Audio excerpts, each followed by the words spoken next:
Good evening, everybody. This is ButteryGreg, and I'm here with another match from ESEA. I apologize because I've actually been sitting on this game for close to 2 weeks. This is from week 1 of ESEA. You can see we're playing here on Tal'darim Altar, and of course, ESEA is a clan war, and this is from Team Legion against Area 51 Gaming.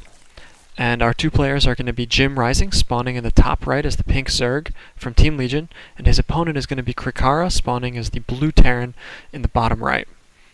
So this is a TVZ on Tal'darim Altar. Like I said, I've been sitting on this game for, unfortunately, a couple of weeks, but I've been really busy. The Legion's actually doing really well in ESEA. I'm going to give you a little bit of updated results because it's been so long. I'm not going to spoil this series or anything, but overall, Team Legion is currently 4-0. They've won all 4 of their matches, week 1.1, 1.2, 2.1, and 2.2. I've got all of 1.1 uploaded. I'm working through 1.2 right now, and hopefully I'll start getting week 2 going a little bit faster. I've actually started working with a new caster. You guys may have heard him over the weekend on my stream. It was SP Belky. He's a pretty cool guy. He's a Masters Terran. So I'm really looking forward to casting a lot of games with him. We had a great time, I thought, and our styles seem to go well together. So let's see here. It looks like Jim's spawning drone is moving down. He's going to spot Krikara's base immediately, which is pretty lucky. He's got his Overlord going left. And it looks like he's going for, this was probably a 14 or 15 pool, and he's going to be expanding after this. I've been seeing a lot of pool first builds out of Zerg players lately. No gas, just a pool to be safe against, say, a bunker rush, followed by reasonably quick expansion. It's still at 15 supply, but it's not as quick as if he'd gone 15 hatch. I'm not sure that you need to worry too much about bunker rushes on Tal'darim, because it's so far from Terran's base that it's pretty risky to try to do like a proxy racks, and if he doesn't scout you immediately, he's going to have trouble getting a good bunker rush going before your natural finishes, or at least before you have links come out. Anyway, I like this right here. So when Jim was done harassing the natural, he went left to try to play with Krikara's mind a little bit, try to suggest to him, hey, I'm just going back to my base to mine, and my base is to the left. But it looks like Krikara saw through that, and he's going to head north, where he is going to spot Jim's expansion immediately. He could try to throw down a bunker, but Jim's already got his pool done, his queen's about halfway, and he's starting on a roach war. And wow, looks like he could be going for a little bit of a roach rush timing here. He's got his gas mining. He's started a roach warren. He is throwing down an expansion, so this isn't going to be a roach all-in or anything like that. But we could see a little bit of a roach timing. And so, of course, Krikara is going to be forced not to bunker rush this because Jim already has Zerglings on the way. He's got the roach warren coming down, which I don't believe Krikara saw. Let's find out real quick here. Oh, he did see the roach warren. No, this was a spawning pool that he saw back here. No, he saw the roach warren. I thought it was one building, but I was mistaken. Anyway, so he knows he can't bunker rush, and it looks like he's going to opt for 4 barracks and an expansion off of 1 base, and no gas. So he's going to be able to put on some pretty good marine pressure shortly here, and then it looks like he's going to try to take his expansion and macro up. This is pretty cool. I actually haven't seen very many 4 racks openers like this. I suppose he's going to need some gas really soon, but he is, for some reason, opting not to take his geysers. I think this could actually work out kind of poorly for Krikara because Jim is going for roaches very early, and roaches in general are pretty good against marines. They're armored, and they have a lot of hit points. So mass marines might not work out very well for Krikara. He is taking both of his gas geysers, so he's not going to be forced to stay on marines for very long, but he's going to have a large number of them, forming his primary army in the early game here. Now, he did see that roach warren briefly earlier, but he hasn't decided to make a bunker here yet. I think if Jim decides to go for a roach rush, it just doesn't look like he's committing too much. He's only making 1 roach at a time. He's got a handful of them. If Jim went for a roach rush, Krikara would be in a really bad position. He's going to move out with these marines, try to harass the natural a little bit. This is probably going to fail quite poorly. He saw that roach warren. He should know this is a bad idea, but he saw 1 building, and it was building. So there's a possibility that he thought it was the spawning pool, not a roach warren. And then if he shows up with these marines, he could be very surprised when there's a bunch of roaches to greet him. He's going to move out with, looks like he's going to move out with about 12 marines, but Jim's going to have 6 roaches with, I thought he had more in production, but looks like just 6 roaches right now waiting to greet them. I haven't seen this particular battle before, but I suspect that 6 roaches are going to handle 12 Marines without a problem. They do have a little bit of an engagement here. Nobody dies, though.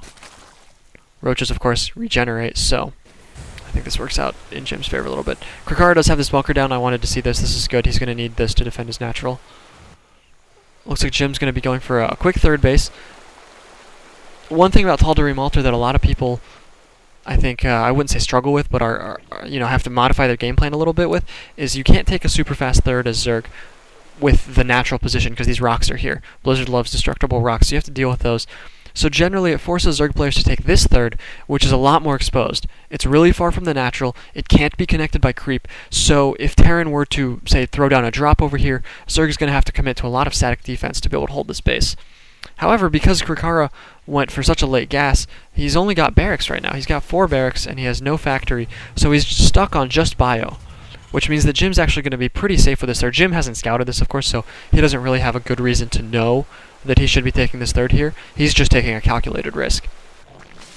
But I think it's actually going to be a really good decision because Krikara doesn't have the ability to pressure both locations at the same time. Since he doesn't have a factory and he doesn't have a starport, he can't do drops. He has gotten both gas geysers set up at his natural here. I would not be surprised to see him. There's the factory. I was going to say, would not be surprised to see him start getting tech. He's going to need to add on 2 more barracks to try to get to 6 to satisfy his 2-base economy. He's going to want to get a starport really soon so he can begin dropping against Zerg. This SCV is moving out. Where's he going?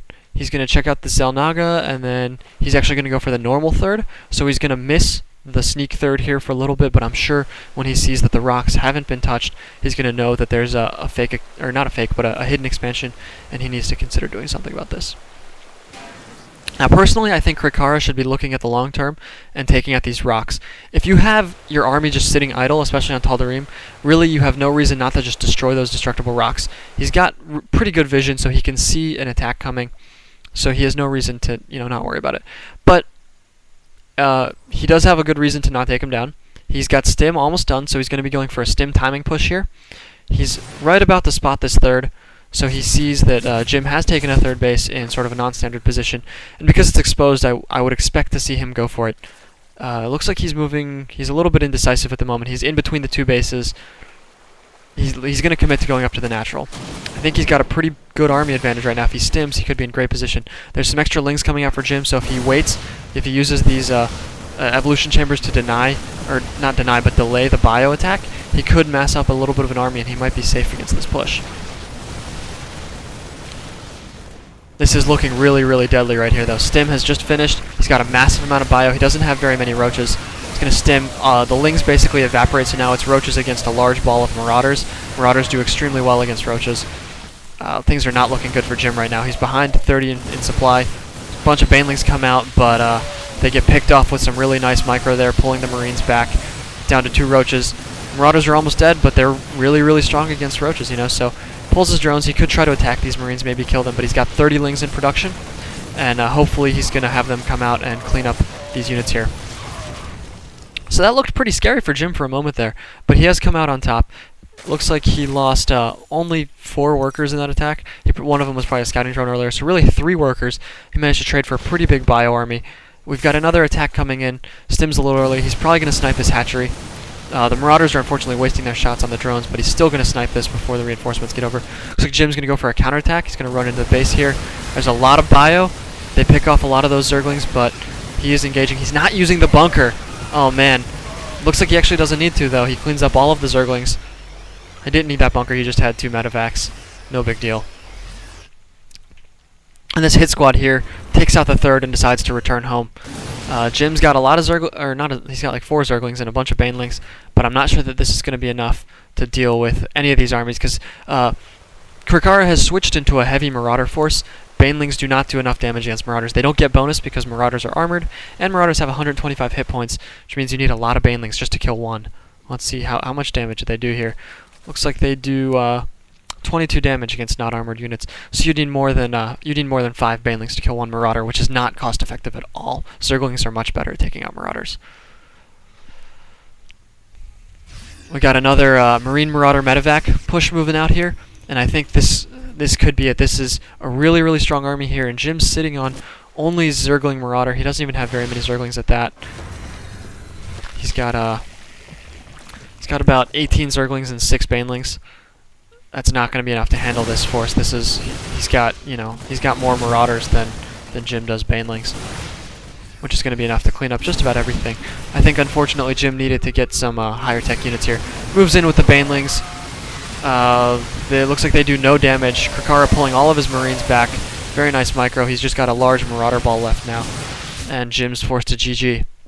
So Krikara takes the first game 1-0, and he leads in our series. And on that, I'm just going to jump right into game number 2, try to cast these real quick, get them all out of the way, get them on YouTube so you guys can enjoy them. Thanks for watching.